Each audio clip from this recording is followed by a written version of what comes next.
Olá pessoal, tudo bem com vocês? Aqui é o Ricardo Torques, sou professor de Direitos Humanos de Estratégia Concursos e eu estou aqui nesta noite para conversar com vocês sobre o concurso, na realidade sobre a nossa disciplina no concurso de Auditor Fiscal do Trabalho. Vocês já passaram a semana inteira aqui estudando, vendo regras, orientações, dicas de estudo ou informações sobre o concurso, como se preparar com foco no concurso de Auditor Fiscal do Trabalho. E a mim, compete aqui hoje nesse primeiro bloco, posteriormente vocês terão também uma transmissão com o professor Alex Meirelles, mas compete a mim falar da disciplina de Direitos Humanos. Primeiramente, pessoal, eu gostaria de agradecer publicamente ao professor Mário Machado, que fez o convite para que eu viesse tratar aqui com vocês algumas orientações de como estudar direitos humanos para o concurso de auditor fiscal.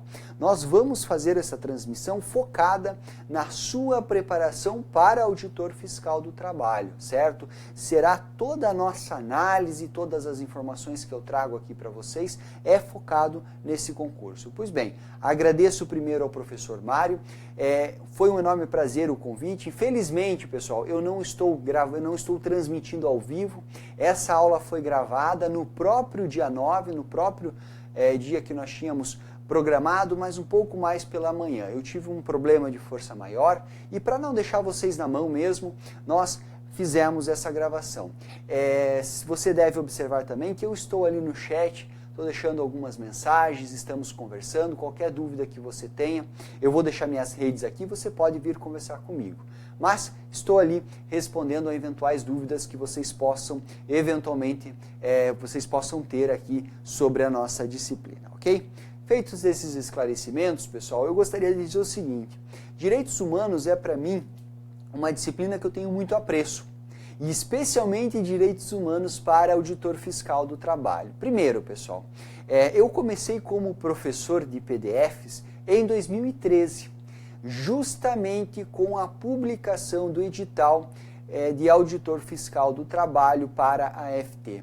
Direitos Humanos é uma matéria que eu estudei muito, eu tenho formação pela Universidade Federal do Paraná, já fui servidor público, hoje sou professor aqui do Estratégia Concursos, mas enfim, é uma matéria que eu estudei muito ao longo da minha faculdade, uma matéria que eu gosto muito, que eu tenho um apreço especial. Nós tivemos uma formação bastante humanista também na faculdade, o que enfim propiciou com a saída do edital de AFT de 2013, propiciou essa oportunidade de ingressar aqui com aulas em PDF. Na verdade, naquela época eu fiz um material exclusivamente escrito, hoje nós gravamos aulas também de direitos humanos, mas focado, com foco exclusivo no concurso. Eu passei praticamente todo o período ali do edital até a primeira fase, e daí depois concurso de segunda fase também, porque cai direitos humanos, ou melhor, caiu direitos humanos, na segunda fase também. Eu passei praticamente 6 meses da minha vida pensando, respirando direitos humanos.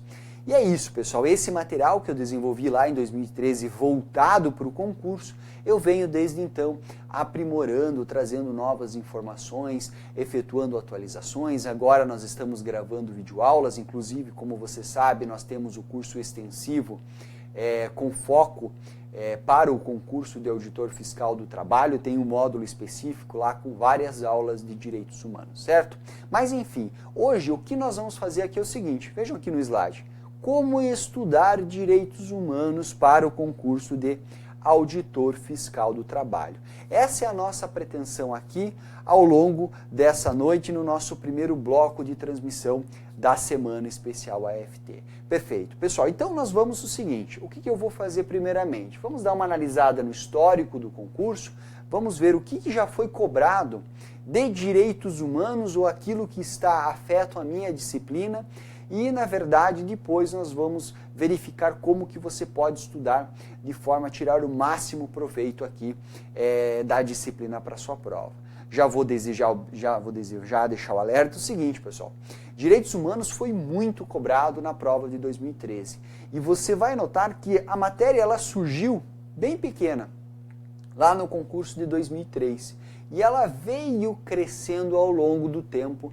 No meu modo de ver, ela tem o ápice aqui em 2013 e é a tendência, né? Eu vou explicar isso para vocês um pouco mais adiante, mas vejam então, começando aqui com as nossas informações, primeiramente vou deixar as minhas redes sociais, né? Caso você queira tirar alguma dúvida, pessoal, comigo sobre o concurso, sobre a nossa matéria, sobre o curso de Direitos Humanos, fique à vontade para me escrever. Aqui tem meu e-mail, rst.estrategia@gmail.com. Às vezes posso demorar um pouquinho, por razão do fluxo de trabalho, mas eu sempre dou resposta a todos os alunos, especialmente aqui os direitos humanos, perfeito? Além disso, pessoal, tem uma página exclusiva de direitos humanos. Se você não conhece, entra lá, deixa o seu curtir, facebook.com/direitos humanos para concurso. Publico ali com frequência esquemas de aula, alguns resuminhos, comentários de provas, principalmente questões comentadas. Praticamente todo dia tem uma questãozinha comentada ali para vocês, questões atualizadas, inclusive, que cobram a temática de direitos humanos, certo, pessoal? Enfim, vamos começar então a análise, como eu disse para vocês. Se vocês quiserem, depois vocês acessem as minhas redes, podem me escrever, fiquem à vontade. Mas vamos começar a nossa análise propriamente pelo histórico de cobrança. Aí você vai me perguntar o seguinte: Ricardo, eu não vi nos editais anteriores a disciplina Direitos Humanos. E você está me falando que desde 2003 tem cobrança da matéria? Tem sim, mas ela vem com uma outra roupagem. Vejam só. Lá no concurso de 2003, pessoal, nós tivemos, foi uma prova de ABCD, né? Mas nós tivemos a cobrança do Direito Internacional do Trabalho, né? Foi cobrado, pessoal, regras relativas à OIT, a Organização Internacional do Trabalho, quanto ao seu funcionamento, as suas convenções, a diferença entre convenção e recomendação e resolução, e uma série, né? Uma série de convenções, de convenções mesmo da OIT. Nós tivemos, vejam só, foram um total de 15 assertivas cada bloco, 30 assertivas, ou melhor, 6 questões referentes ao tema. Isso mesmo, lá em 2003. Ou seja, o direito internacional, e aqui cabe a gente fazer esse esclarecimento, direito internacional do trabalho, na verdade, é um setor do direito internacional público e ele se especializou e entrou dentro dos direitos humanos. Se você pegar o Manual de Direitos Humanos, um dos grandes manuais que nós temos aí de direitos humanos, eu já vou falar um pouquinho mais à frente sobre eles, você vai ver que tem um capítulo específico ali sobre a OIT, sobre as principais convenções. Claro, num estudo de manual, como você já bem deve saber, para quem já consultou, você não vai encontrar algo focado. Às vezes você tem algumas regras gerais, não vai ter a tratativa, por exemplo, de todo esse rol de convenções que nós temos, 29, 81, 103 e assim por diante, são dezenas de convenções aqui, certo? Mas as principais você vai encontrar sim dentro de um manual de direitos humanos. Na verdade, o direito internacional do trabalho, e o trabalho ele é um direito humano de caráter social, você bem sabe que ele vai entrar quando se tratar da proteção internacional, é matéria de direitos humanos. Portanto, em 2003 já tivemos a cobrança. Claro, uma cobrança bastante restrita, né? Mas muito incidente em prova, certo? Que fique bem claro, 6 questões. Não sei aqui ao certo quantas questões nós tivemos no concurso 2003, mas 6 questões já é algo bastante significativo, ok? Na sequência, pessoal, vocês podem ver aqui que no edital de 2016 houve repetição, ou seja, a mesma ementa que nós tivemos em 2003 foi repetida no ano de 2006. Só que aqui a cobrança reduziu. Nós tivemos apenas uma questão que foi lá tratar dos aspectos gerais da OIT, né, da Constituição, da Declaração de Filadélfia, da Constituição da OIT, assuntos gerais. Dando sequência, nós chegamos, pessoal, ao edital de 2010.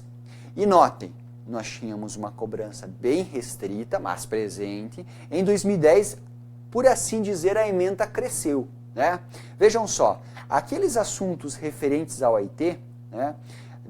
Olha, aqueles assuntos referentes ao OIT, eles permaneceram, estão aqui, perdão, no item 12, no item 11, né? Olhem só, convenções, e veio lá o rol de várias convenções e também, né, no cantinho aqui tem o Programa Nacional de Direitos Humanos. Então, eu vou numerar isso aqui para você, só para você ter uma ideia de quantos assuntos importantes nós tivemos. A cobrança do direito internacional do trabalho. Nós tivemos também aqui uma parte do PNDH, no caso o PNDH 3, em relação a um dos eixos orientadores que se refere aos direitos trabalhistas, também foi cobrado. Isso aqui é assunto que nós classificamos lá na doutrina como direitos humanos dentro do Brasil. Mas vejam, pessoal, nós tivemos cobrança aqui dentro da parte do Direito Internacional do Trabalho da DUDH, ou seja, da Declaração Universal dos Direitos Humanos, assunto que está circunscrito ao sistema global. E também assuntos do sistema regional, né?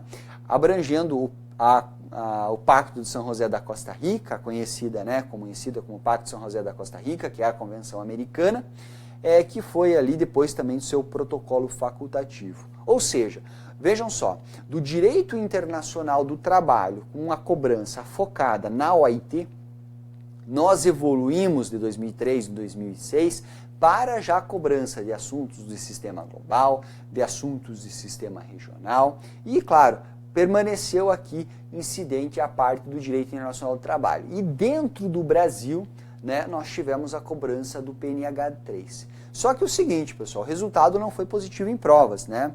Nós não tivemos aqui nenhuma questão.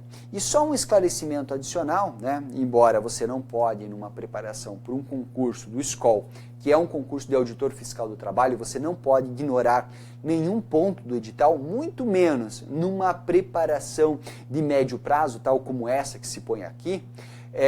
Pessoal, esses temas, eles não vieram lá numa ementa de direitos humanos. Esses temas, eles na verdade vieram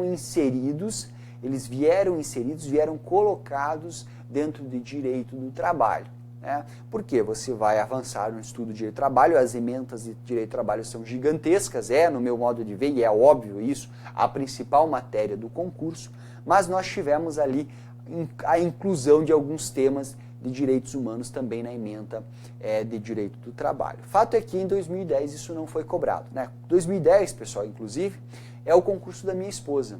A minha esposa, ela é auditora fiscal do trabalho, ela está lotada aqui em Cascavel, de onde eu faço essa gravação nesse momento. Ela é auditora fiscal, passou no concurso de 2010, foi lotada inicialmente em Santo Ângelo, lá no interior do Rio Grande do Sul. Só para contextualizar aqui, já que eu estou falando, para que vocês tenham ideia. Olha só, no concurso dela, pessoal, nós tínhamos, acho que cerca de 200 vagas, né? Foram 200 vagas, daí por conta do decreto, chamaram 400 candidatos. A minha esposa, ela também formada em Direito comigo, na Universidade Federal do Paraná. Tão logo ela terminou a faculdade, nós concluímos a faculdade em 2009, os dois começaram a estudar para concurso. Eu, na época, eu era assistente técnico administrativo da Receita Federal, estava trabalhando no finalzinho da faculdade, e ela, se aproximando ali do final da faculdade, ela disse o seguinte: eu preciso estudar. Eu preciso estudar porque vem o 6º ano de faculdade, né? Ou seja, o 1º ano de formado, e fica aquela dificuldade de inserção no mercado de trabalho. E no âmbito, para quem tem formação jurídica, sabe muito bem que você advogar hoje não é algo que você assim que você vai entrar ganhando muito bem, muito menos uma remuneração de auditor fiscal. Enfim, ela disse assim para mim no final da faculdade: eu quero estudar. E eu conhecia o concurso porque a minha mãe já tinha estudado para o concurso. Ela não é auditora, ela é servidora pública, mas não auditora fiscal do trabalho. E daí, diante disso, eu falei: olha, tem um concurso da EFT. O concurso da EFT é na área trabalhista, uma área que ela gostava bastante. Eu disse assim: que tal, o que você acha de você fazer esse concurso? Ela disse assim para mim: olha, eu conheço muito pouco da carreira, pesquisou um pouco, tal, mas ela disse: ó, não é para mim. é um concurso muito difícil, não é para mim, esse concurso vai sair a qualquer momento, acho que eu não quero. Daí, enfim, mas olha, é uma oportunidade, né? Você pode começar a estudar para o auditor fiscal do trabalho agora, se você não passar, você muda o seu foco, claro, dentro da área ali, senão o pessoal do coach depois vai me xingar, né? Mas você não muda muito de área, você vai estudar, por exemplo, para analista de TRT. E ela topou, né? E ela topou. Nós, na época, namorávamos ainda, e ela topou estudar. A partir disso, ela adquiriu materiais em PDF, ela estudou com materiais em PDF, começou a desempenhar ali, fazer o seu estudo para o concurso. E isso foi, pessoal, por volta de, sei lá, final de outubro, mais ou menos, início de novembro de 2009. Né, os cursinhos já estavam todos alertas, o concurso estava saindo, estratégia estava surgindo, né, foi muito legal essa época, né, o Mário Machado, eu lembro muito do Mário Pinheiro, com o material dele de legislação e ISST, direito do trabalho, enfim. E ela estava estudando para o concurso. Daí, pessoal, chegou em dezembro, já tinha autorização, né, a autorização estava por vencer, e eu lembro muito bem que entre Natal e Ano Novo, salvo engano, dia 27 de dezembro, se eu estiver errado, quem fez o concurso me corrige aí no chat, mas enfim, entre Natal e Ano Novo, isso eu tenho certeza, saiu o edital. E olhem só que interessante, ela estava estudando informática, então ela não conhecia nada de informática. O cursinho dela lá que ela estava fazendo, ela fez um cursinho presencial, depois ela acabou praticamente abandonando o cursinho presencial para estudar com foco ali no material em PDF, em razão do volume de matéria que ela tinha. Foram acho que umas 3 semanas de cursinho, ela começou a estudar um pouco antes com o PDF, mas ela fez um cursinho também. E daí ela disse assim, olha, 3 semanas de informática e tiraram informática do edital de 2010, né? Enfim, perdeu aquele estudo, né? Não pôde aproveitar, mas daí a gente se organizou de forma que eu lembro que eu estive muito presente com ela nessa época estudando para o concurso. Eu também estudei, comecei estudando, mas como nós estávamos no final da faculdade, a questão da formatura, eu já era servidor, então tinha a minha agenda, meu dia era muito puxado, trabalhava distante da minha casa, praticamente não conseguia estudar. Mas enfim, vamos falar dela que foi legal aqui. Ela continuou estudando, se dedicando integralmente ao concurso, daí com corpo e alma, né? A prova foi em março da primeira fase, e ela foi fazer a prova, fomos fazer os dois a prova. E naquele concurso, pessoal, olha que legal, a prova é o seguinte, o número da tua inscrição, o momento da tua inscrição determinava o teu ensalamento. Ou seja, eu sou Ricardo, ela era a Priscila, nós fizemos a inscrição juntos ali, um logo em seguida do outro, e por sorte caímos na mesma sala, fomos inclusive fazer a prova juntos. E daí a prova tinha 2 turnos de prova, né? Nós fizemos a prova pela manhã, fomos almoçar e daí eu disse assim para ela, ó, eu fui mal, realmente não deu para mim, de fato não deu, depois eu acabei fiquei acho que por umas 4 ou 5 questões, por aí um pouco mais, quem sabe, para mim não deu. E ela falou assim, ó, para mim também eu acho que não deu. E eu lembro que eu disse assim para ela, vamos embora. Falei, olha, não deu, né? Enfim, se você acha que não, porque tinha prova de, eles tinham colocado a prova muito, muito difícil de raciocínio lógico, pessoal. Falei, olha, não deu, então se quer desistir? Ela falou assim para mim, não vou desistir. Eu estudei, tô aqui, enfim, vou fazer essa prova, né? Eu dediquei boa parte praticamente 5 meses aí da minha vida para esse concurso, eu vou fazer essa prova. Então tá bom, vai fazer a prova, eu vou junto, né? E eu fui fazer a prova também, né? De fato, depois eu não passei, saímos da prova, ela no dia, 1 ou 2 dias depois saiu o gabarito, ela tinha feito 70% na primeira fase. E ela ficou desanimada, porque ela conhecia o pessoal que estudava para analista judiciário lá dos TRTs, né? E ela ficou desanimada porque achava que a nota de corte era muito alta. Também não conhecia, naquela época nós não tínhamos os webinários como nós temos aqui, por exemplo. E ela ficou, enfim, inclusive eu achei também que ela não teria condições, a gente ficou meio assim. Mas começamos a acompanhar alguns fóruns e ficamos com um pouco animados aí. E sai o resultado. E felizmente, na primeira fase, ela ficou entre os 600, eu acho que era 600, ela ficou ali por volta de 200 ou 200 e alguma coisa. Enfim, aí, pessoal, ela se animou totalmente, né? Eu lembro que nós compramos alguns livros, ela comprou um curso específico de questões discursivas, né? Com resoluções de questão, e estudou bastante. foi fazer a segunda prova e, pessoal, ela foi muito bem na prova discursiva e aqui eu acho que para esse concurso, é um concurso que você tem que se preparar. Claro, agora numa preparação inicial você deve adquirir conhecimento. Depois você vai trabalhando já com questões para fixar, né, fazendo os seus ciclos, mas você deve também, em um determinado momento, focar sua preparação também para a prova discursiva. Enfim, fato que ela fez a prova, foi muito bem na prova da segunda fase, e eu lembro até hoje que a hora que ela chegou da prova, naquele dia que ela chegou da prova, ela virou assim para mim e eu disse, ó, dever cumprido. Eu sabia responder boa parte das questões, claro, achei questões difíceis, tinha uma questão de constitucional que era complicada, né? Tinha uma questão também que ela falou que é de SST, ou um parecer técnico, eu não sei bem exatamente, mas enfim, ela falou que foi muito difícil a prova. Ficamos naquela espera, alguns meses depois veio o resultado, pessoal, e ela de 250 foi para 88, né? Veja só, ela subiu bastante, ficou dentro do número de vagas, não ficamos muito felizes, né? E realmente isso mudou a nossa vida, né? Mudou a nossa vida, foi uma oportunidade excelente. Com isso ela foi para o Rio Grande do Sul, eu fui com ela, nós casamos e hoje agora nós viemos para Cascavel. Ela é auditora fiscal do trabalho aqui em Cascavel, ou seja, isso para motivar você, vejam, ela mal conhecia o concurso, mas estudou com bastante afinco, teve um período curto, se virou ali da forma como teve para se virar e foi lá, perseverou e conseguiu o seu cargo, né? Felizmente conseguiu o seu cargo. Pessoal, vocês têm um tempo bom pela frente, nós não temos aí uma perspectiva tão breve de autorização do concurso, pode ter certeza que a sua preparação com um ano aí, uma preparação voltada para um ano, é um tempo muito bom, né? E é o que eu espero, aí, o que eu imagino até o edital mais ou menos, sei lá, isso para mais, um pouco para menos, a gente nunca pode precisar. Mas fato é que você tem um tempo bom pela frente e a hora de você estudar é agora. Concurso de 2010. Vejam, no concurso de 2010 nós tínhamos cobrança de direitos humanos, mas nenhuma das assertivas, nenhuma questão foi explorada. Enfim, pessoal, daí, vejam só, né, no concurso de 2013 aparece isso aqui, ó. Dá para acreditar nisso? Não dá, pessoal. Olha só o tamanho dessa ementa.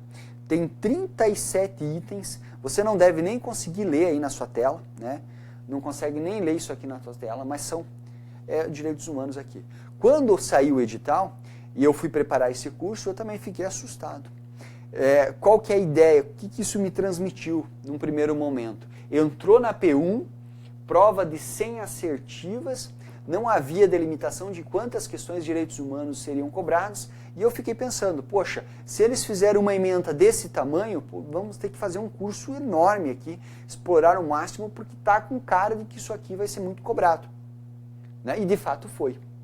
E além disso, se você fosse olhar o edital de 2013, que é o nosso parâmetro imediato para o concurso, caiu também na segunda fase, né? E, pessoal, vejam só, uma ementa gigantesca, né? Uma ementa muito grande, com uma cobrança que realmente assusta. Daí o grande questionamento que se teve na época, eu lembro que muitas pessoas vinham me procurar perguntando aqui a respeito desse concurso, dizer o seguinte, professor, como que eu vou estudar isso? Né? Como que eu vou estudar tudo isso? E vejam, aqui nós precisamos, como era pouco tempo, precisamos de objetividade. Todo o curso foi elaborado com bastante objetividade para estudar. E como que caiu na prova? Se materializou aquela cobrança bastante presente? Vejam só, pessoal. Na prova foram lá, dos 200, eu tirei aqui as principais informações, né? 220 itens na prova como um todo, para você justificar certo ou errado, com aquela penalidade lá para o camarada que errar a questão, né, assertiva. Desses 220 itens, 22 itens de direitos humanos. Parece que o examinador diz assim, ó, 10% da prova de direitos humanos.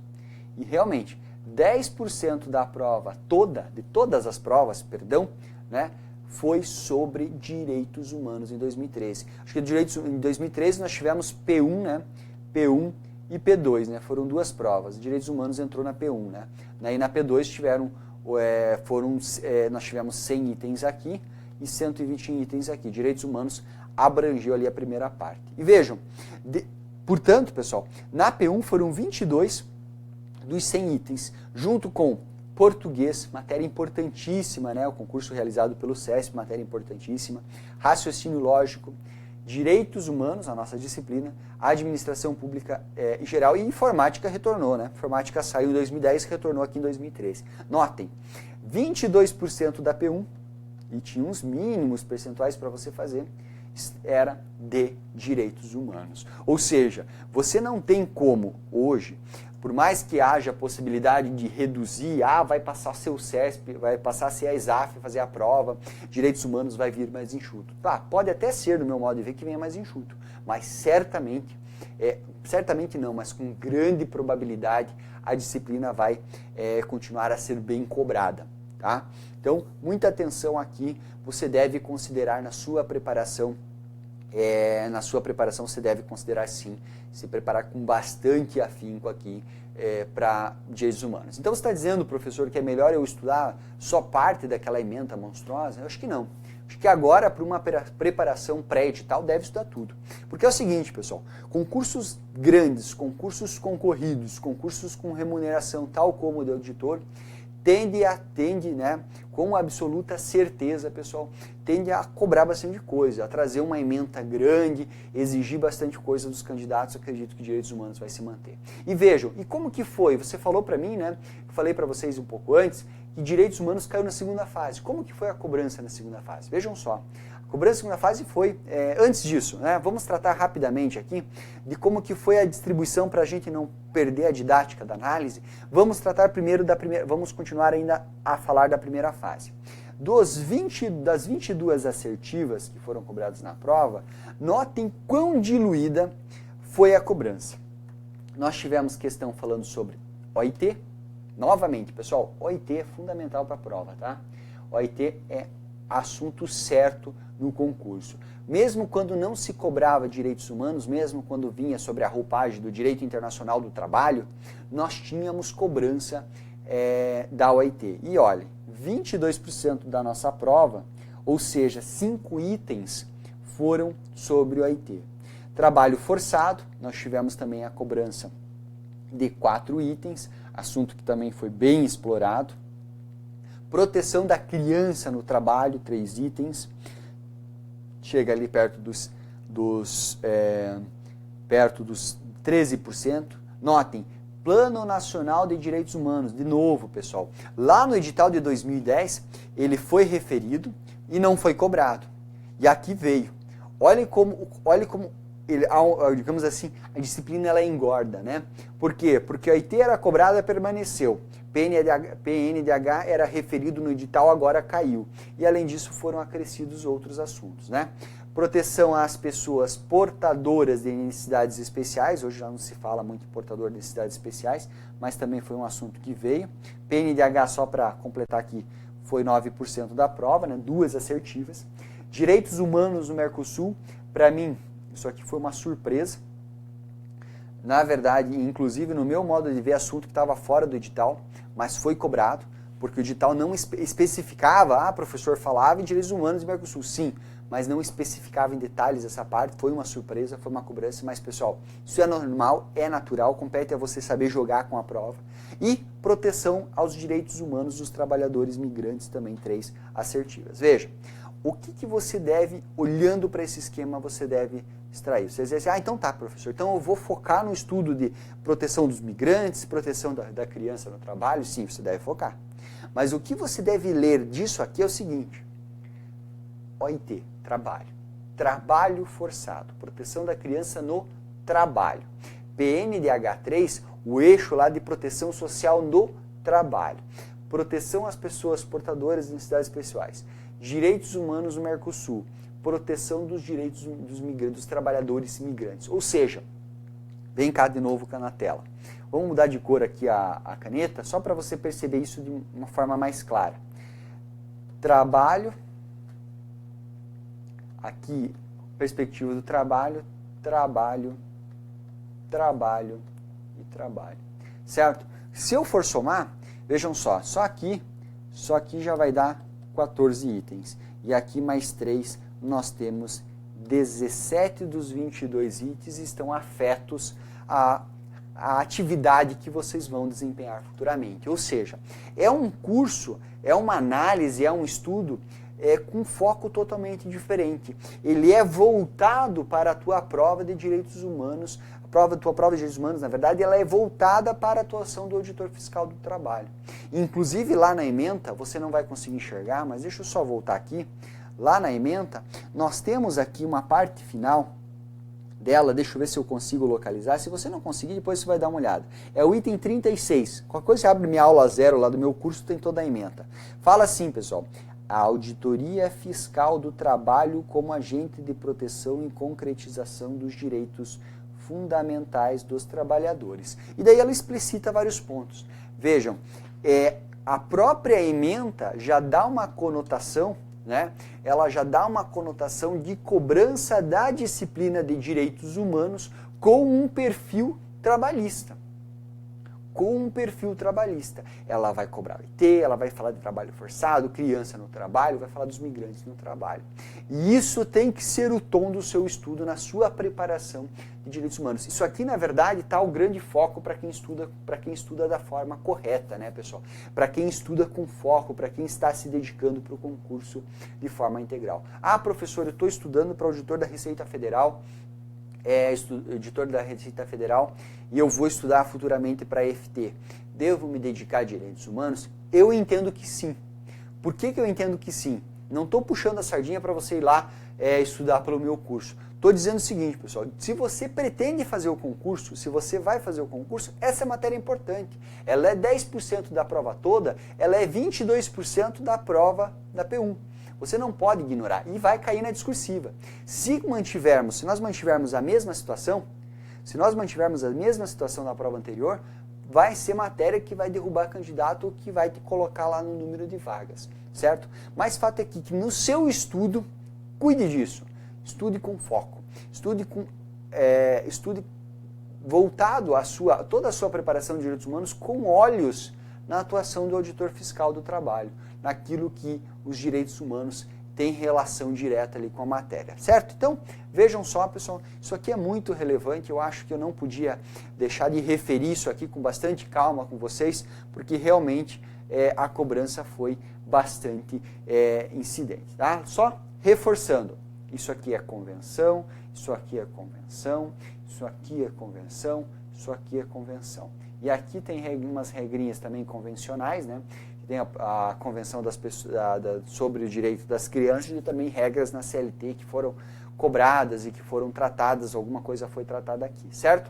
Mas veja, pessoas têm que se preparar de forma bem aprofundada aqui nessa parte de direitos humanos e veja como ficou a distribuição. Agora sim, vamos falar da segunda fase? Vamos lá. Na segunda fase nós tivemos essa questão. Não sei se você consegue ler, mas foi a primeira questão primeira questão discursiva, né?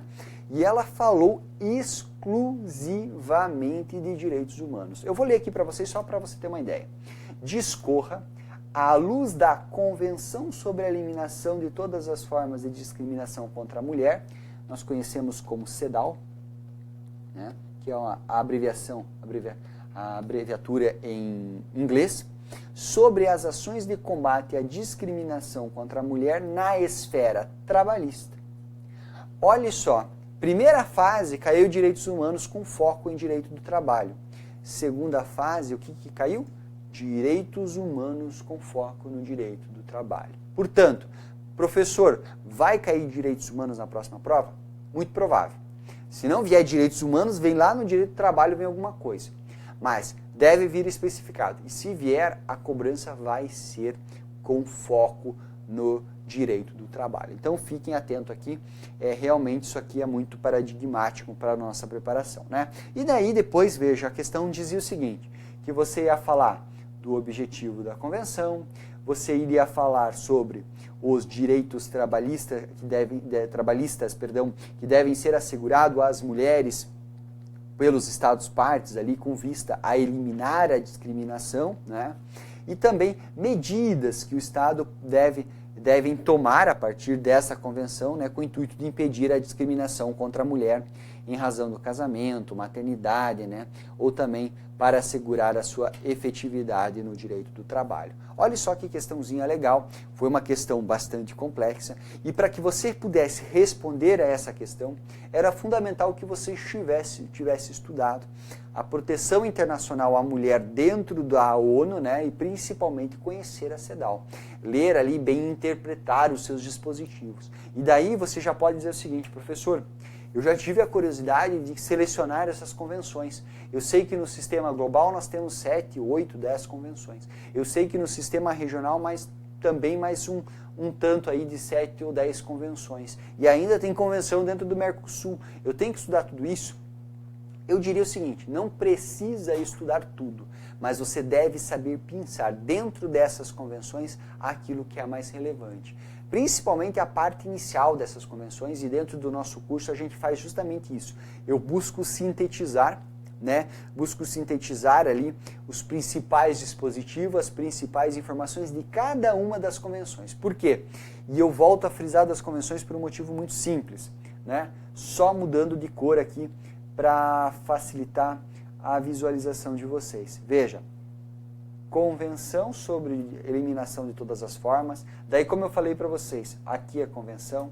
A OIT não deixa de ser um diploma internacional. Proteção no trabalho, proteção da criança no trabalho também tem convenção. Convenção aqui das pessoas com deficiência.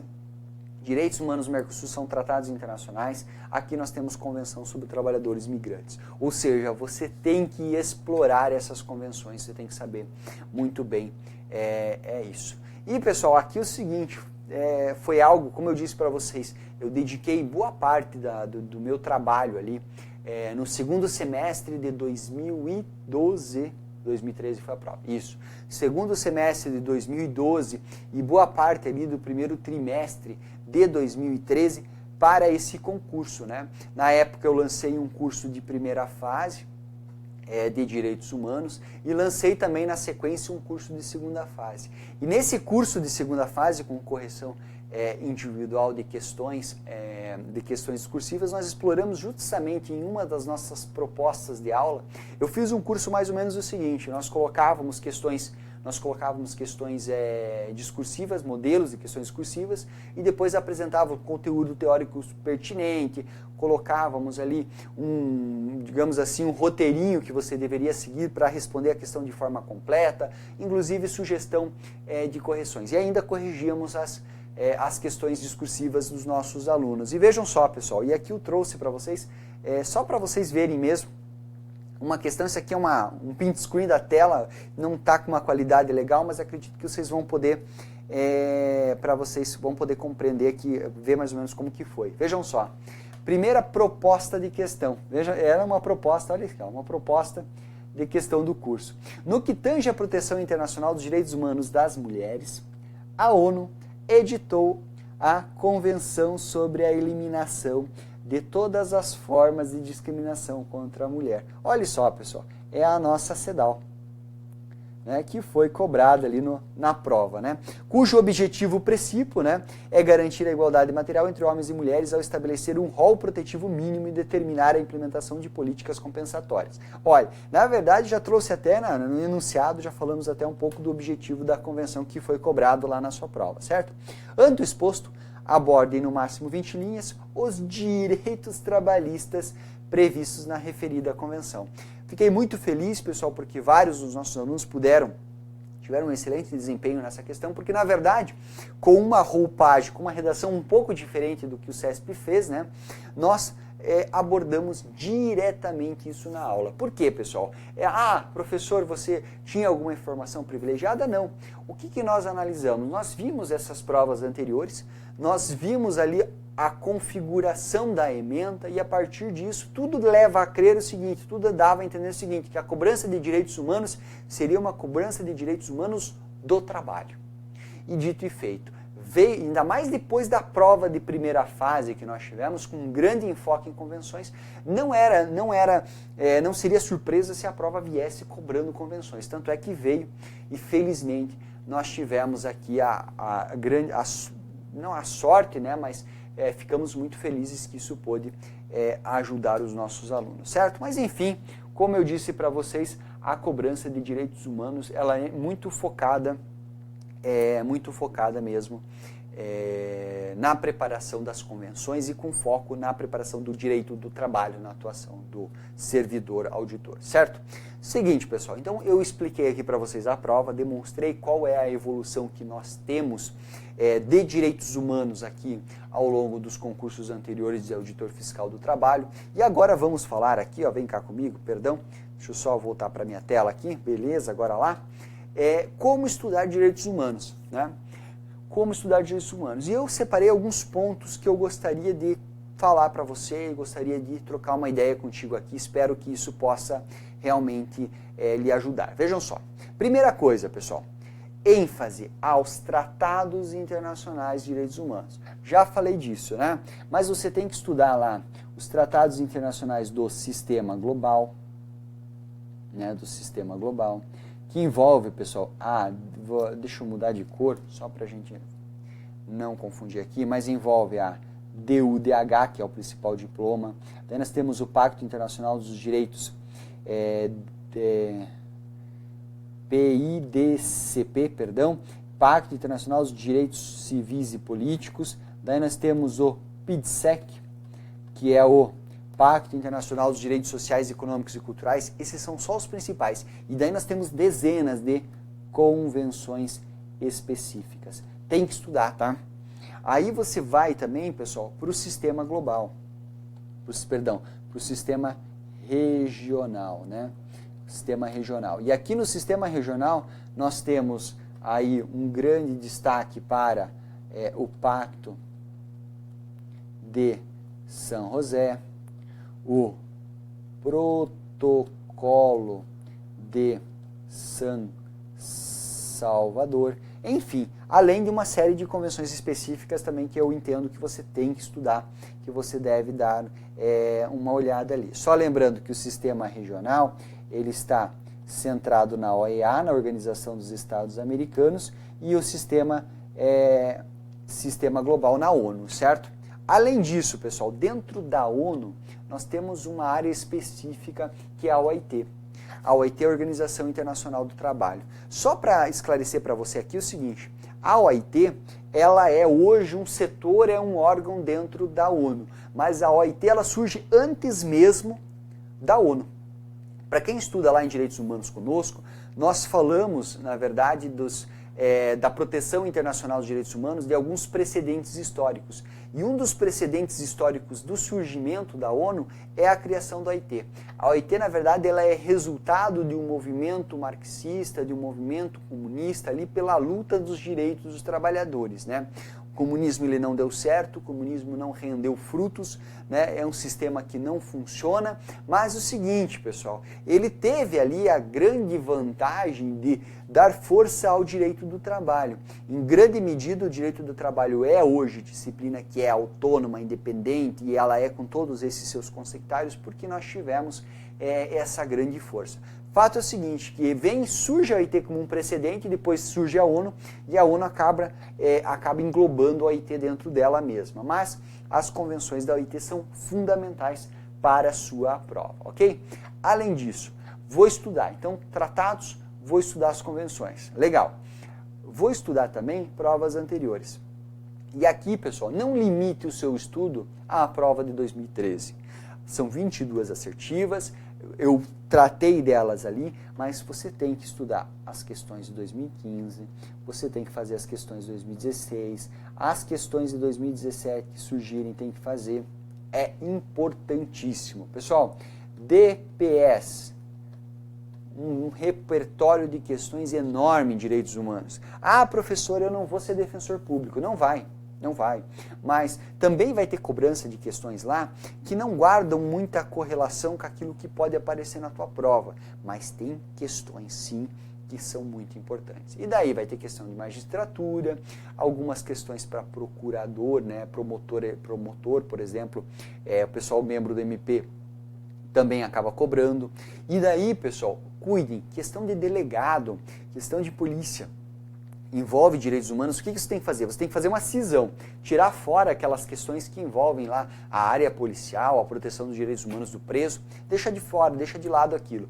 Lá uma breve noção geral já basta para a sua prova, mas não cai aqui para direitos humanos. Mas você pode filtrar. O que for, por exemplo, que envolver aqui concurso da área policial cai muito, DUDH, Pacto Internacional de Direitos Civis e Políticos, o PIDSEC, os protocolos aqui, caem bastante. Você tem que cuidar, na verdade, em relação às convenções específicas, porque as convenções específicas, elas são específicas da área policial, elas são específicas lá da área dos direitos sociais, então você dá um foco mais importante para a área de direitos sociais. Mas é importante sim que você faça aqui concursos, questões da área policial, sem sombra de dúvidas, ok?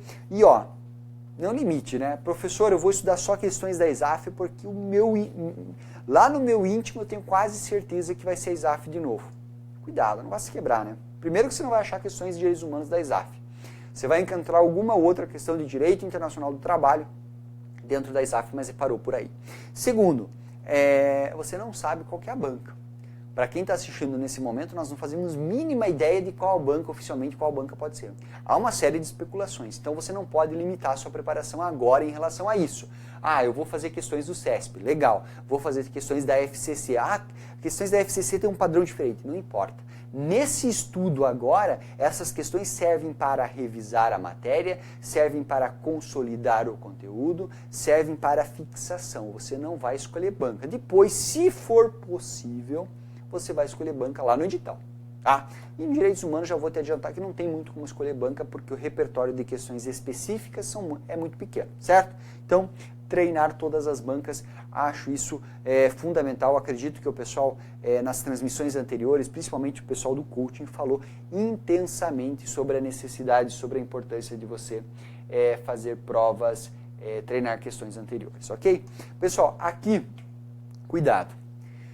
Para estudar direitos humanos, tem legislação? Tem sim.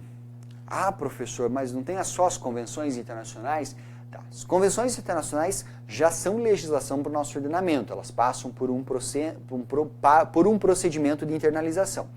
Além disso, tem legislação sim.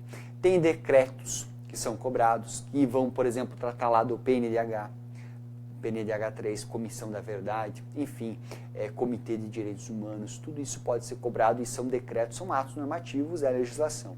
Tem a Constituição, né? Você não pode ignorar o estudo lá da Constituição em direitos humanos, principalmente a parte final da Constituição, que vai falar dos direitos sociais, que trazem regras da questão da infância e juventude relacionado ao direito do trabalho. O artigo 7º, que você já estuda, ele muito em direito do trabalho, a gente também dá um perfil humanista para o negócio, da mesma forma os primeiros dispositivos da Constituição. Tanto é que tem aula no nosso curso, nós temos aulas sim, focadas, específicas, para tratar dos direitos humanos na Constituição, tá bem? E pessoal, tem agora, eu acho que você não pode ignorar o estudo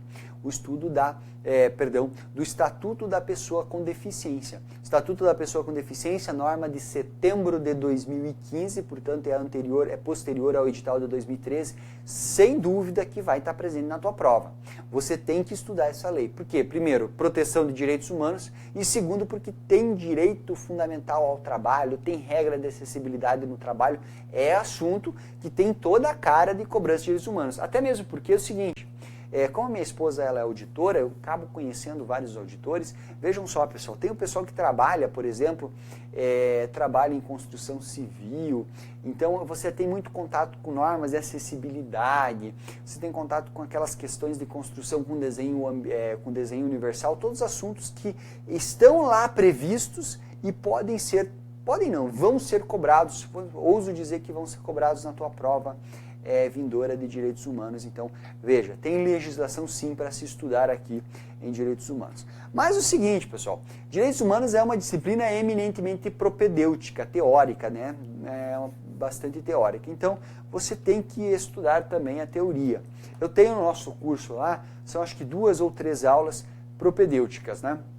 Que nós vamos tratar da teoria geral dos direitos humanos, vamos tratar da proteção internacional dos direitos humanos, é muitas vezes um reviver histórico, né? Você vai estudar fatos históricos relevantes que marcam ali o surgimento. Quando a gente fala, por exemplo, nas dimensões de direitos humanos, isso está muito evidente no nosso estudo. Então, tem que dar um enfoque, sim, com certeza você tem que dar uma estudadinha boa na parte da teoria dos direitos humanos também. E claro, pessoal, jurisprudência aqui já é mais fácil. Por quê? Primeiro, é restrito.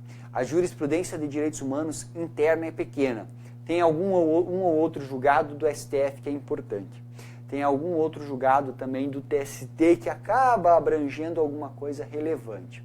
Mas tem, e eu acho que vale a pena você dar uma atenção aqui, para a jurisprudência das cortes internacionais. O professor tem que ficar lendo informativo de corte internacional? Pessoal, primeiro, nem existe informativo de corte internacional, pelo menos eu não tenho ciência.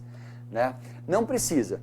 Você tem que dar um destaque aqui para aqueles julgados de direitos humanos nessas cortes internacionais que envolvam, claro, evidentemente, matéria trabalhista.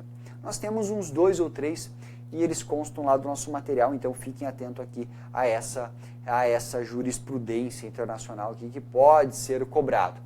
Não vejo assim algo para cobrança numa prova objetiva, mas se tiver discursiva, aí eu ligaria o alerta, tá bom? Então, vem cá comigo, dando sequência aqui na nossa análise, pessoal, é o seguinte, eu gostaria também de tratar com vocês assim, outras coisas.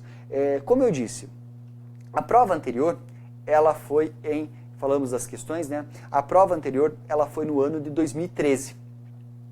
Aí você fica pensando assim, tá?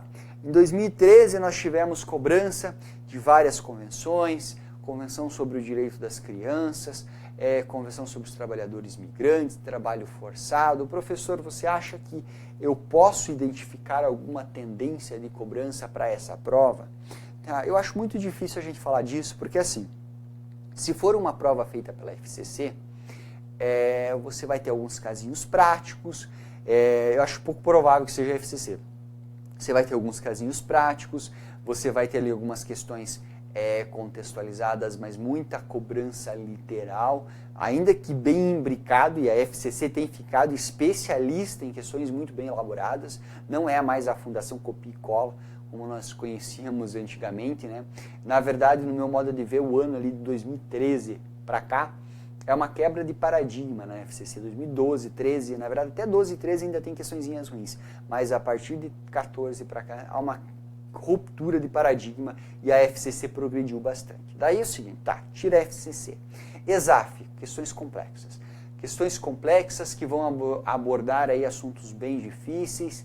Eu acredito que na ESAF nós vamos ter essa parte aqui, ó, vem cá, parte de teoria, pessoal. A ESAF vai explorar bastante. Eu acho que há uma grande probabilidade de que conteúdos teóricos de direitos humanos possam ser explorados se vier uma prova da ESAF. E claro, vai cair muita OIT se for cobrar, se vier a ESAF.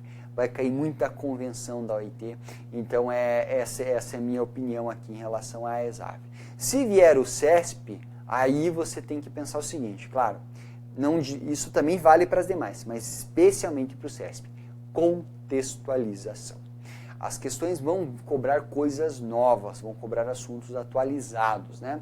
Claro, se vier outra banquinha, pessoal, daí brincadeira à parte, né? Mas se vier, não é banquinha, mas vier FGV, pode ser. Se vier, por exemplo, Sesgran Rio, FunRio, o que mais que nós temos de banca? Enfim, alguma outra banca, uma FEPESE, uma Consulplan, daí a gente vai ter que analisar caso a caso de acordo com os respectivos editais, né? E de acordo com as características da banca. Mas as três tradicionais, aí, FCC, CESP e ESAF, são as que têm maiores chances de fazer a prova. Minha opinião, primeiro, CESP, eu acho que a CESP ainda tem a grande probabilidade de que seja a CESP novamente, e a ESAF também. Tanto o CESP quanto a ESAF, além de cobrar teoria bem pesada, e nós observamos isso nas questões anteriores do concurso de 2003, é muito provável também que nós tenhamos uma cobrança bastante importante da parte de atualizações. Não há como eu dizer para você o que você escolher, você tem que estudar tudo. E nós procuramos, inclusive no curso, atualizar esses aspectos de forma que você possa estar servido aí por essas chamadas tendências, né? Eu destaquei aqui no slide alguns temas que eu entendo que você tem que dar uma olhada, né? Já falei para vocês. Pessoal, a vigência da Lei 13.146 de 2015, ela quebra paradigmas na proteção das pessoas com deficiência, né? A começar pelo nome. Hoje você já sabe aí que você não fala mais portador de deficiência. Você não encontra mais no edital a referência PNE, pelo menos não deveria, né? Nós temos a referência pessoa com deficiência. Por quê? Há toda uma construção doutrinária aí no sentido de dizer que a deficiência ela não está na pessoa. A pessoa até tem uma limitação. Ela tem uma limitação mental, uma limitação motora ou algum outro problema, mas essas limitações, elas vão se transformar em verdadeiros impedimentos a depender da interação da pessoa com quem? Com a sociedade. Se nós encontrarmos alguma barreira física que impeça ela de se locomover, por exemplo, ela será deficiente. Então essa deficiência ela não está na dificuldade de locomoção, porque se ela dispuser dos meios adequados, ela consegue se locomover adequadamente. Agora, se ela não dispuser, se a sociedade não lhe proporcionar, ela não consegue se locomover, então ela sofre essa limitação. Então, nós temos o conceito de barreira. E esse conceito de barreira não está simplesmente em objetos físicos, né? Esse conceito de barreira está, inclusive, no comportamento meu, né? Que muitas vezes você acaba por discriminar uma pessoa, você acaba ali falando alguma coisa, olhando até mesmo de forma discriminatória para determinadas pessoas. E às vezes esses comportamentos geram também a exclusão, geram também a segregação da pessoa com deficiência. E o que tem, pessoal? Nós temos a aprovação da Convenção de Nova York. Não lembro aqui agora de cabeça, mas ela é recente, né? Acho que é 2008. A convenção foi editada, 2009 ela foi ratificada, e daí você já lembra aqui que essa convenção ela seguiu o rito lá do artigo 5º, parágrafo 3º da Constituição, que diz basicamente o seguinte, que se determinada convenção ela for internalizada observando o rito das emendas constitucionais, que é a votação em 2 turnos lá, passando pelas 2 casas do Congresso Nacional com votação igual ou superior a 3/5, ela terá equivalência a uma emenda constitucional. E aí nós temos, pessoal, um destacamento dessa convenção. Essa convenção ela não é simplesmente uma norma infraconstitucional. Ela é uma norma com caráter constitucional. Ela é uma norma que ela está acima da legislação infraconstitucional e, claro, está abaixo da Constituição. Na verdade, não diria abaixo. Ela está no mesmo patamar da Constituição. Ela não é norma constitucional, ela tem status de norma constitucional, mas não é norma constitucional. Mas enfim, isso é discussão lá para o nosso curso, né? Aí o seguinte, pessoal, além disso, nós temos, então, em decorrência disso, a convenção ela prevê uma série de obrigatoriedades para os estados signatários. O nosso estado ele assinou e ainda se comprometeu dizendo assim, ó, a convenção para mim é norma constitucional. Então eu tenho que observar essa norma aqui de forma muito presente, né? Resultado disso é essa lei aqui, né? Então eu coloco aqui como uma primeira tendência aí para o estudo de direitos humanos, conhecer aí o Estatuto da Pessoa com Deficiência. Norma extensa, norma que tem muita regra trabalhista, norma que vai alterar, pessoal, vai alterar inclusive a CLT, né?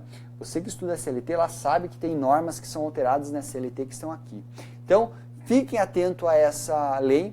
No meu modo de ver, uma lei muito importante aí para a tua prova, muito importante para o teu concurso, você tem que ficar atento, ok? Essa é a primeira tendência. Outro assunto que, enfim, pode ser que venha de forma geral, pode ser que a banca consiga dar um viés aí de direitos humanos, é a temática dos refugiados, né? Isso está muito presente na mídia. Não sei como essa situação vai estar daqui um ano, quando o concurso estiver quente mesmo, né? Mas eu acho que você tem que se preparar em relação a isso. Dificilmente esse assunto vai ter sumido. Muito provavelmente isso aqui vai continuar a ser discutido, não sabemos em que intensidade. Mas aqui é importante estudar, por exemplo, lá o Estatuto do Estrangeiro, as normas de direito internacional referentes aos refugiados. Por quê, pessoal? Porque tem aspectos trabalhistas envolvendo essa temática. Tem situação de refugiados, daí puxa lá a Convenção dos Migrantes também, né? que vai tratar de pessoas que não são residentes do seu país, que não são originárias dos países nos quais elas residem, né? E elas estão lá ou de forma regular, pouco provável, ou de forma irregular.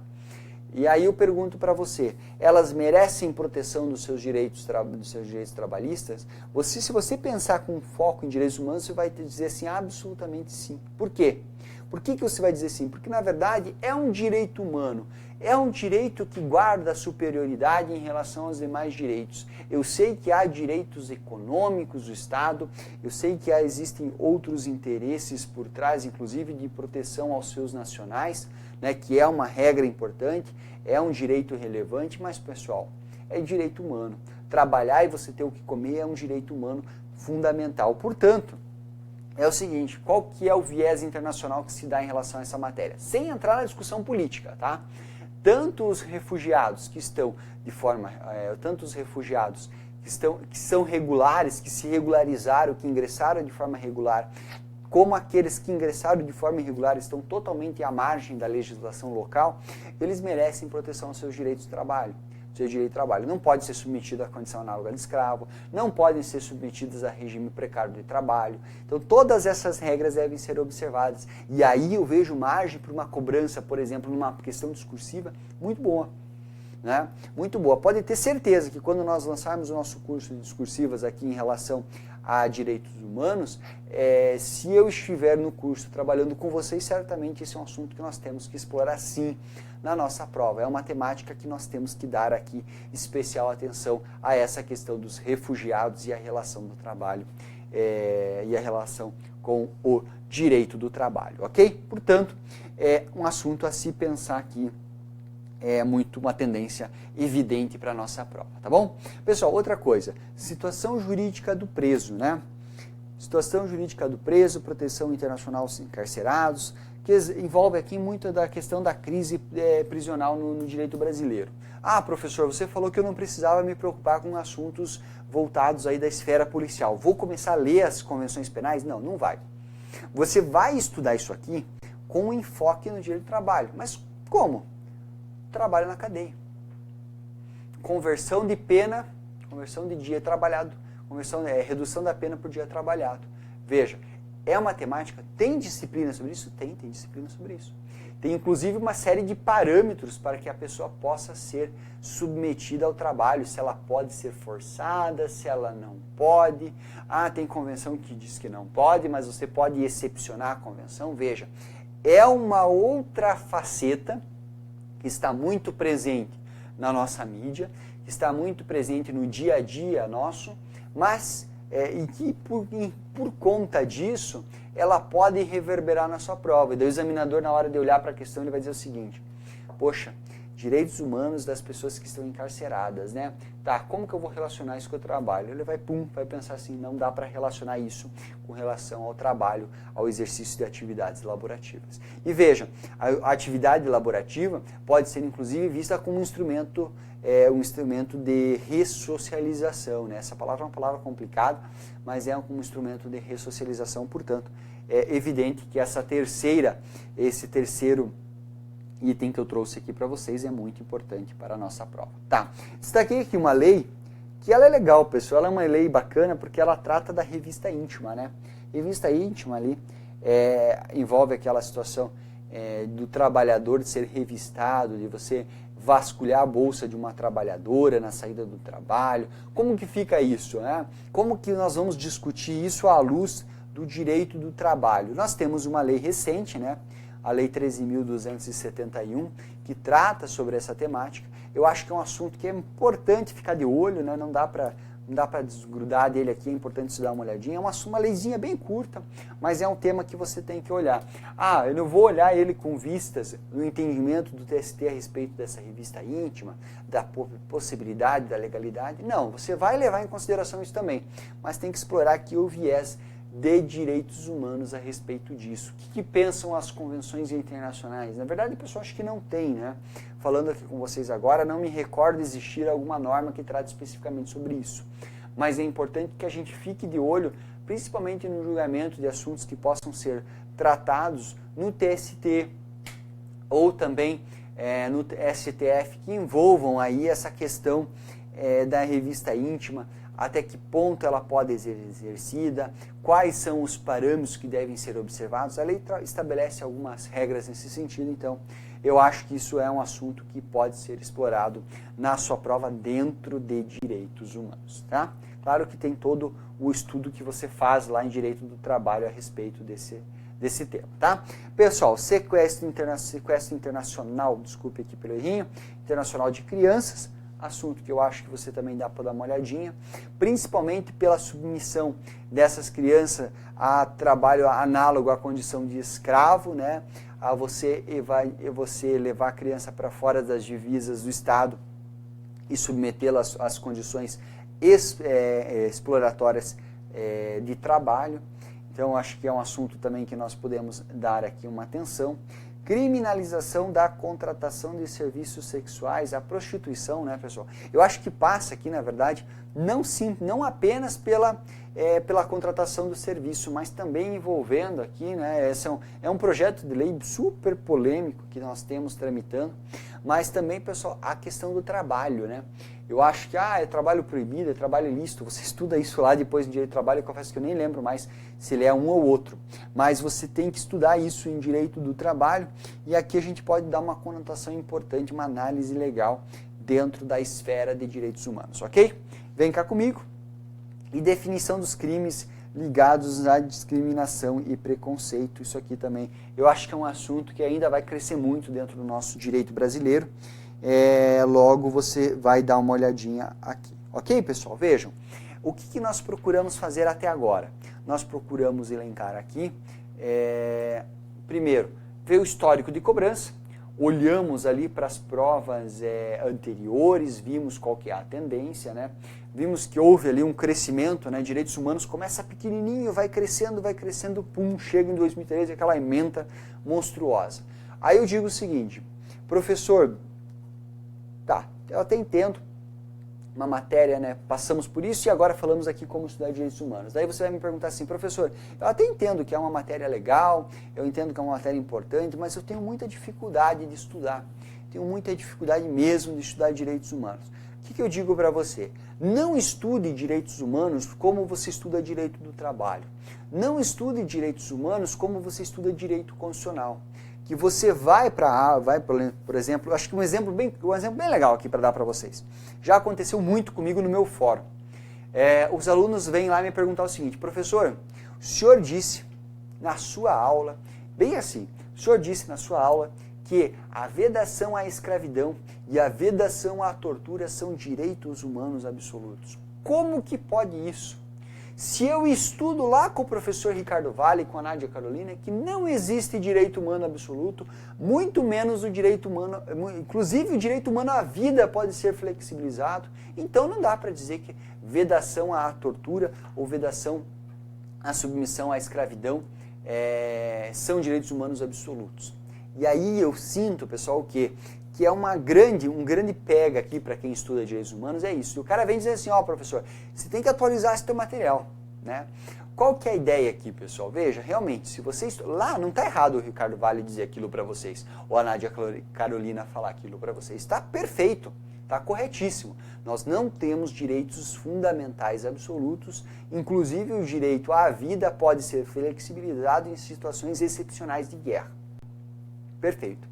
Para direitos humanos não vale. Tá, mas e aí como que eu faço, professor? Você tem que estudar de forma aberta, pessoal.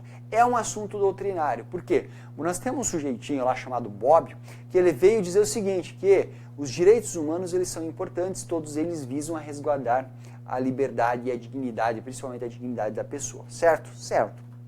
A partir daí, nós temos uns rol de direitos humanos sendo assegurados. Só que o seguinte, esses direitos humanos eles podem ser flexibilizados, beleza, envolve ali a parte de relatividade do direito, né? Tudo bem. Aí assim, mas, veja, você submeter uma pessoa a regime de escravidão, você submeter uma pessoa à tortura, é algo tão indignatório, é algo que viola tanto a dignidade dessa pessoa, que era melhor que ela morresse. É isso que diz o Bobbio. Então ele vai dizer o seguinte, que nós não admitimos em situação nenhuma a submissão à escravidão ou a tortura. Resultado, pessoal, nós não encontramos convenção internacional que preveja a flexibilização desses direitos para que o Estado possa torturar, para que o Estado possa submeter alguém à escravidão. Aí você vai dizer, professor, eu vi na mídia esses dias que há lá quem defenda a tortura, há lá o Donald Trump lá que defende a tortura como método de produção de prova. Tá, pessoal, é uma outra questão. O que ele entende internamente, o que ele faz internamente, vai gerar repercussão. Se ele fizer, pode ser responsabilizado. E tem também questões de soberania, isso é algo muito imbricado. O que eu quero que você saiba? Tá, professor, eu tenho que acertar a questão de prova. Exato. Para a tua prova, você vai saber o seguinte, que não obstante tem gente que desrespeita, não obstante nós temos regras de direitos humanos, direitos fundamentais são todos relativos, inclusive o direito à vida no âmbito interno, para o direito internacional não pode ser flexibilizado esses dois direitos, certo? E isso, pessoal, você vai encontrar em todas as convenções. Todas as convenções que fizerem referência à escravidão e tortura, elas vão dizer expressamente em determinado momento que esses direitos não podem ser flexibilizados. Por quê? Tem direitos que podem ser flexibilizados? Tem sim. A submissão ao trabalho forçado. Não é escravidão. Trabalho forçado, por exemplo, na cadeia. Não é a regra.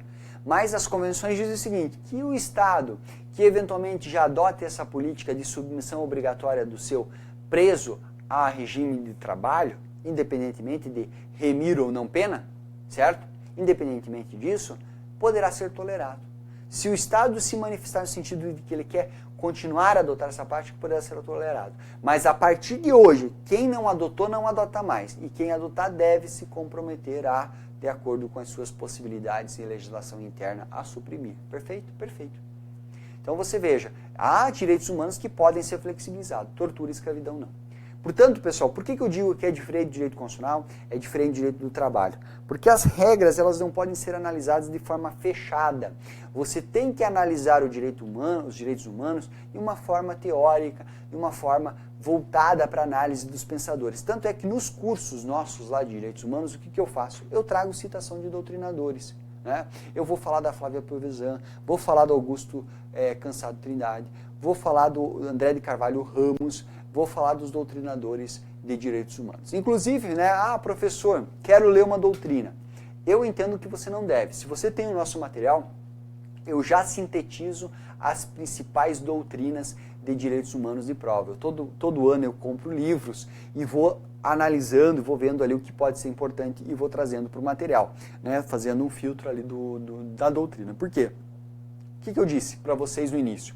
A doutrina ela não se preocupa com a adstrição ao edital. Ela não vai olhar para o edital e dizer assim, lá no edital tem 5, 10 convenções e vou citar todas elas. Não vai, ela vai trazer uma síntese ali do que ele entende principal, certo? É a ideia do manual. Por isso, pessoal, eu acho assim, eu não vejo, para você que tem o material, não acho importante estudar com doutrina. Você dizer, professor, eu não gosto da PDF, quero estudar com doutrina. Aí, pessoal, você tem que comprar os 2 livros da Piovesan, que é o Direitos Humanos, Direito Constitucional, Direitos Humanos, Direito Constitucional, Direitos Humanos, você dá uma olhadinha lá para ver, e outro, Temas de Direitos Humanos, que são artigos. Esses 2 livros são os mais importantes. Se você não quiser comprar esse livro, daí você vai dar uma olhada no livro do professor André de Carvalho Ramos, uma excelente obra também, bastante complexa, ela é um pouco mais sucinta. Mas, insisto, não abrange 60% da ementa que você vai encontrar na tua prova de AFT. Beleza, pessoal? Então, vejam aqui essas tendências, né? Só para a gente dar o fecho aqui em relação a essas tendências, elas são importantes. Se você quiser, pessoal, e eu vou deixar aqui até para vocês, tem um link muito legal, que é esse aqui, ó, estrategiaconcursos.com.br/blog/tratados-direitos humanos. Entra lá, né? Entra lá nesse link, você vai encontrar tratados internacionais comentados por nós. Eu procurei separar, pessoal, os principais tratados de direitos humanos e eu comentei. Então você entra lá, você pode baixar cada um desses tratados para você ter como material anexo. Na verdade, é um material anexo aos nossos cursos, né? Lá no curso eu vou esmiuçar esses tratados e ali eu deixo ele para consulta. Muitas vezes você não tem dificuldade de achar na prova, eles já são todos com esquemas, com os esqueminhas que facilitam ali a absorção do conteúdo, então fique à vontade, é um material inteiramente gratuito, um material feito para você, entre lá depois e baixe. Ou você joga Tratados Internacionais Comentados no Google, ou você coloca esse link aqui, estratégiaconcursos.com.br/blog/tratados-direitos-humanos. Ok, pessoal? E é isso, nós vamos agora, pessoal, já nos encaminhando aí para o final da nossa transmissão. Eu espero que eu possa ter trazido aqui nessa hora e um pouco mais, 1h15 mais ou menos que nós estamos aqui, algumas informações importantes de direitos humanos. Vem cá de novo comigo. Lembrem, pessoal, no que vocês precisarem, me procurem, entrem lá na minha página, curtam minha página, podem me mandar e-mails, vou responder todos vocês. Como eu disse, eu tenho um carinho muito especial por direitos humanos e mais especial ainda pelo concurso DAFT. Minha esposa é auditora, eu já estudei, gosto muito da carreira, acho a carreira trabalhista uma carreira muito boa, eu já trabalhei no TRT, hoje sou professor, então já conheço um pouco da área trabalhista também, dou esse enfoque inclusive no nosso material, mas enfim, é um concurso que eu gosto muito. Eu gostaria muito de poder colaborar aí na sua preparação, então se você tiver qualquer tipo de dificuldade, me procure, estou totalmente à disposição para vocês, tá bom? Pessoal, é o seguinte, eu vou deixar esses slides lá na nossa página, vou fazer uma publicação, deixar o link, os slides para quem quiser baixar, quiser essas informações, não tomou nota ou quiser guardar de qualquer forma, fique à vontade, vai estar todo lá. E lembrando, pessoal, o seguinte, que você tem bom tempo pela frente, nós temos aí, acredito eu, que pelo menos um ano até a prova. Você pode se preparar com bastante afinco. Lembra da minha esposa? Veja só, ela mal conhecia o cargo, pessoal. Claro que ela aproveitou a saída da faculdade, então ela já tinha uma boa base na parte das disciplinas jurídicas, mas eu vejo perfeitamente factível para você, principalmente para você que estuda com material em PDF, porque você tem tudo mastigadinho, você tem um material excelente nas suas mãos, você tem tempo, você tem a faca e o queijo, pessoal. É só você fazer o banquete, tá? Estudem bastante. Contem comigo, gosto muito da disciplina, adoro estar aqui com vocês, foi um prazer enorme. Novamente, agradeço ao convite do professor Mário, adoro participar aqui ao vivo com vocês, trocar esse bate-papo. Queria estar ao vivo, realmente estar ali ao vivo comentando, lendo as dúvidas do chat, mas eu estou aqui respondendo. Você faça um esforço para poder fazer essa interação com vocês. Beleza, pessoal? Um forte abraço a todos. Fiquem conosco, mais tarde vocês vão ter mais uma transmissão, uma excelente oportunidade de discutir planejamento de estudo com o cara que sabe tudo, Alex Meirelles. Acompanhe aí mais tarde, vale muito a pena, tá bom? Um forte abraço a todos e no que vocês precisarem, estou aí à disposição de vocês. Até mais!